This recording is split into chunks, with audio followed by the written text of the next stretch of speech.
வாழ்க்கையில எடுக்கப் போற ஒரு முடிவு உங்க மொத்த எதிர்காலத்தையும் மாத்தப் போகுது. ஆனா எந்த வழியில போறதுன்னு உங்களுக்கு சுத்தமா ஐடியா இல்ல. கல்யாணமா இருக்கலாம், ஒரு புது பிசினஸா இருக்கலாம். 2 ஆப்ஷன் முன்னாடி நிக்குது. ஆனா எதை செலக்ட் பண்றதுன்னு தெரியாம மண்டை காயுதா? ஒருவேளை பிரபஞ்சத்தையே படைச்ச இறைவன் கிட்ட இருந்து நேரடியா வழிகாட்டுதலை பெற ஒரு சீக்ரெட் வழி இருக்குன்னு சொன்னா நம்புவீங்களா? இன்னைக்கு அந்த வழியை எப்படி பயன்படுத்துறதுன்னு நான் உங்களுக்கு காட்டப் போறேன். இதுதான் இஸ்திகாரா தொழுகை. இது உங்க வாழ்க்கைய டோட்டலா மாத்திடும். இஸ்திகாரான்னா சும்மா ஏதோ ஒரு சடங்குன்னு நினைக்காதீங்க. இது ஒரு சூப்பர் பவர். நம்மள படைச்ச அல்லாஹ் கூட நாம நேரடியா கனெக்ட் ஆகி, யா அல்லாஹ், எனக்கு எது பெஸ்ட் நு கேட்கிற ஒரு டிவைன் டூல். நம்ம குழப்பத்தை எல்லாம் அவன் முன்னாடி கொட்டிட்டு சரியான பாதைய காட்டுன்னு கேட்கிற ஒரு பவர்ஃபுல் பிரார்த்தனை. நபி ஸல்லல்லாஹு அலைஹி வஸல்லம் அவர்கள் குர்ஆனை எவ்வளவு முக்கியமா கத்துக் கொடுத்தாங்களோ அதே அளவுக்கு வாழ்க்கையோட ஒவ்வொரு கட்டத்திலையும் இஸ்திகாரா செய்ய கத்துக் கொடுத்திருக்கிறாங்க. இது எவ்வளவு பெரிய விஷயம்னு யோசிச்சு பாருங்க. நம்ம அறிவுக்கு ஒரு லிமிட் இருக்கு. ஆனா அல்லாஹ்வின் ஞானத்துக்கு லிமிட்டே இல்லை. அந்த ஞானத்தை பயன்படுத்துறதுதான் உண்மையான ஸ்மார்ட்னஸ். நீங்க இஸ்திகாரா செய்யும்போது, என் ஆசையை விட உன் முடிவுதான் யா அல்லாஹ் சிறந்ததுன்னு சரண்டர் ஆகுறீங்க.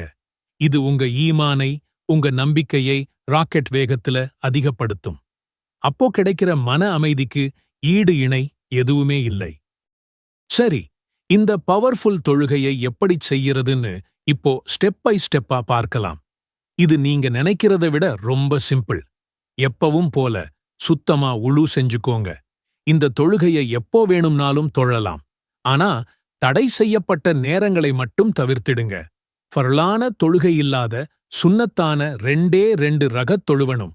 முதல் ரகத்ல சூரா ஃபாத்திஹாவுக்குப் பிறகு சூரா காஃபிரூனையும், 2வது ரகத்ல சூரா இக்லாஸையும் ஓதுறது பெஸ்ட்னு சொல்வாங்க.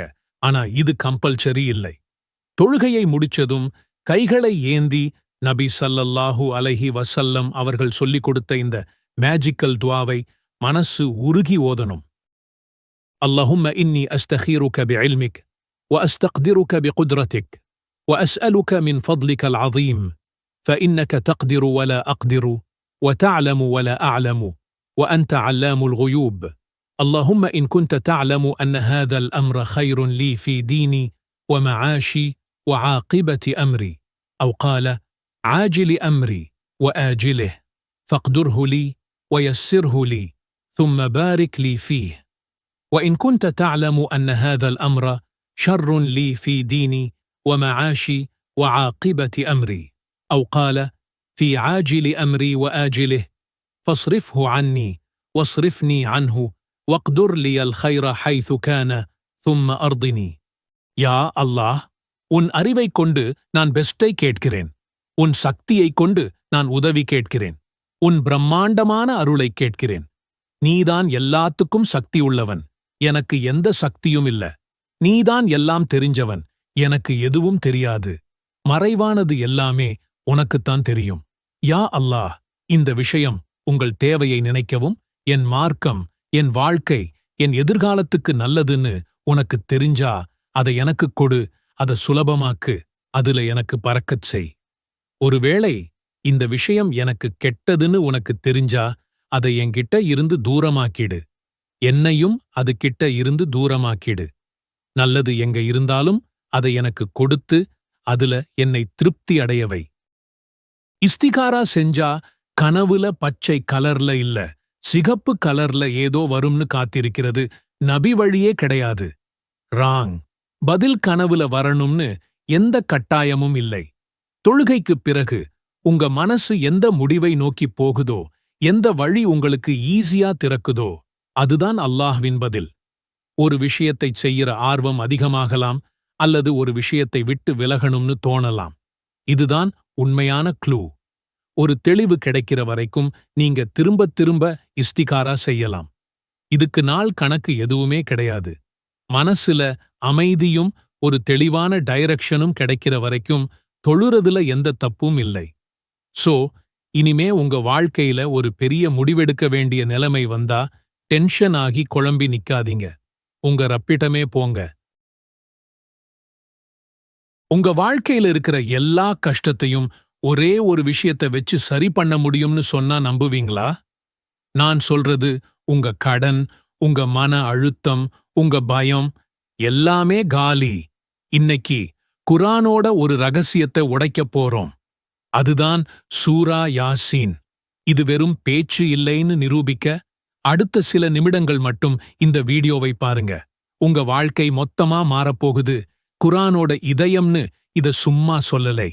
இது 36வது அத்தியாயம், 83 வசனங்கள். இது எவ்வளவு முக்கியம்னா, நபி ஸல்லல்லாஹு அலைஹி வஸல்லம் அவர்களே இதை குர்ஆனோட இதயம்னு சொல்லியிருக்காங்க. சில அறிஞர்கள் இந்த ஹதீஸோட அறிவிப்பாளர் பத்தி பேசினாலும் கோடிக்கணக்கான முஸ்லிம்கள் இதோட சக்தியை உணர்றாங்க. ஏன் தெரியுமா? ஏன்னா நம்ம உடம்புக்கு இதயம் எப்படி ரத்தத்தை பாய்ச்சுதோ அதே மாதிரி சூரா யாசீன் இஸ்லாத்தோட மையக் கருத்துக்களான அல்லாஹ்வின் ஏகத்துவம், மறுமை வாழ்க்கை போன்றவற்றை நம்ம மூளைக்குள்ள பாய்ச்சுது. நாம எல்லாரும் தப்பு பண்றோம். ஆனா அந்த குற்ற உணர்ச்சியோடையே வாழணுமா? தேவையே இல்லை. ஒரு நபிமொழி என்ன சொல்லுது தெரியுமா? யார் ராத்திரியில அல்லாஹ்வுக்காக மட்டும் சூரா யாசீனை ஓதுறாரோ அவரோட பாவங்கள் மன்னிக்கப்படுது. அடடா! ஒரு புது தொடக்கம். அல்லாஹ்வின் கருணையை நாடி அவனுடைய வார்த்தைகளை ஓதுவது பாவ மன்னிப்புக்கு ஒரு சரியான வாய்ப்பு. உங்க ஒவ்வொரு நாளையும் ஜெயிக்கணுமா? அப்போ காலையில எந்திரிச்சதும் முதல் வேலையா சூரா யாசீனை ஓதுங்க. அன்னைக்கு முழுக்க உங்க தேவைகள் எதுவா இருந்தாலும் அதுதானா நிறைவேற்றப்படும்னு சொல்லப்படுது. சில அறிவிப்புகள் பலவீனமானவை என அறிஞர்கள் கூறினாலும் ஒரு விஷயத்தை யோசிங்க. உங்க நாள் இறைவனோட வார்த்தைகளோட தொடங்குனா அதைவிட பெரிய பாதுகாப்பு என்ன இருக்கு? உங்க லிஸ்டை அல்லாஹ் கிட்ட கொடுங்க. மிச்சத்தை அவன் பார்த்துப்பான். வாழ்க்கையோட மிக கடினமான ஒரு தருணம், மரணம். அந்த நேரத்துல கூட சூரா யாசீன் ஒரு மிகப்பெரிய ஆறுதலா இருக்கு. மரணப்படுக்கையில இருக்கிறவங்க பக்கத்துல இதை ஓதும்போது அவங்களோட வேதனை குறையும்னும் அல்லாஹ்வின் அருள் இறங்கும்னும் நம்பப்படுது. மரணிக்கப் போகிறவர்கள் மீது சூரா யாசீனை ஓதுங்கள் என்று ஒரு நபிமொழி வழிகாட்டுகிறது. அந்த கடைசி நிமிடத்துல கிடைக்கிற இதைவிட பெரிய பரிசு என்ன இருக்க முடியும்? ஒரு நிமிஷம் வெறும் வார்த்தைகளை ஓதுறது லெவல் 1 தான். இதோட உண்மையான சக்தியை நீங்க அடையணுமா? அப்போ இதோட அர்த்தத்தை புரிஞ்சுக்கணும். இது வெறும் மந்திரம் இல்ல, இது ஒரு வார்னிங்.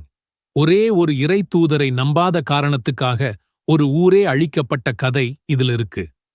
காய்ஞ்சு போன நிலத்திலிருந்து பயிரை உருவாக்குற அல்லாஹ்வின் சக்தியை இது காட்டுது. சூரியனையும் சந்திரனையும் அதனதன் பாதையில நீந்த வச்சிருக்கிற பிரபஞ்ச அதிசயத்தை நமக்கு ஞாபகப்படுத்துது. கடைசியா நாம எல்லாரும் எழுப்பப்பட்டு கேள்வி கேட்கப்படுவோம். அந்த உண்மையை முகத்துல அரைஞ்ச மாதிரி சொல்லுது.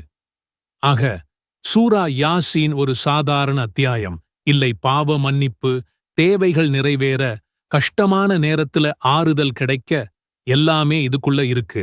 நான் உங்களுக்கு கொடுக்கிற ஒரே சேலஞ்ச் இதுதான். இன்னையிலிருந்து சூரா யாசீன அர்த்தம் தெரிஞ்சு ஓதுங்க. அதை உங்க வாழ்க்கையில செயல்படுத்துங்க. குர்ஆனோட இதயம் உங்க இதயத்தை மாத்தட்டும். எல்லாம் வல்லல்லாஹ் நமக்கும் நம்ம சந்ததியினருக்கும் குர்ஆனோட ஒரு நெருங்கிய தொடர்பை ஏற்படுத்தித் தருவானாக. ஆமீன்.